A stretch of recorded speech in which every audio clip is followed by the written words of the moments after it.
applications and is relatively cheap. But as CTV's medical specialist Avis Favreau explains, redeveloping the drug may not fit into the business plans of the big pharmaceutical companies. The tumor, the 3D Dr. Evangelos Mikalakis has given cancer researchers a brand new lead with an old drug, a cheap, inexpensive powder that costs just pennies a dose. You typically get this eureka kind of feeling, and it's actually the most exciting thing scientists can get.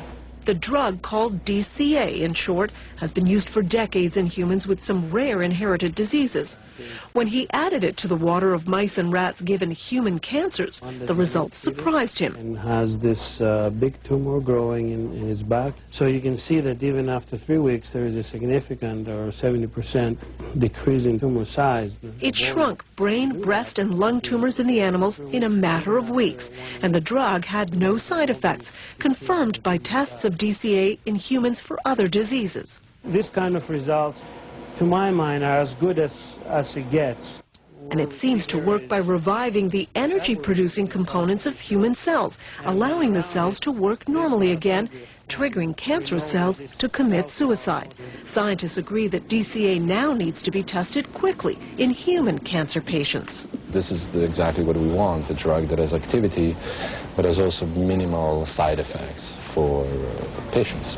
But there's a problem. DCA isn't owned by any pharmaceutical company. There's no patent on it. So on one hand, it could become a very inexpensive new treatment for cancer. On the other, drug companies won't be interested in funding studies for a drug that won't make them a profit. This is a difficult question because typically, there are market considerations. So now Dr. Mikalakis has to find someone who will pay for the next round of testing. We hope that we can attract the interest of universities here in Canada and in the United States. And he doesn't want to let the medical dream of a cheap, effective anti-cancer drug disappear, just because it might not make someone a lot of money.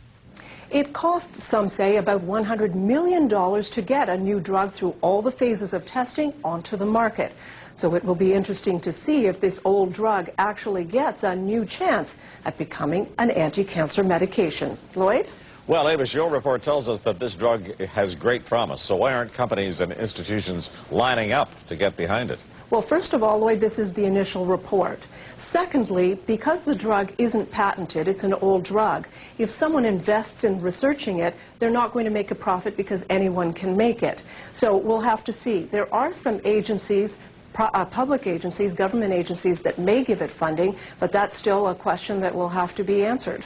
But unless big pharmaceutical companies are behind these things, they may go nowhere. Is that it? Well, actually, Lloyd, I've had 2 other stories where drugs have shown great promise in the preclinical phase, and because they were orphan drugs and no one picked up, nobody could get the patent on it, they've gone nowhere. So I will be keeping an eye on this one. Thank you very much, Avis. Thank you.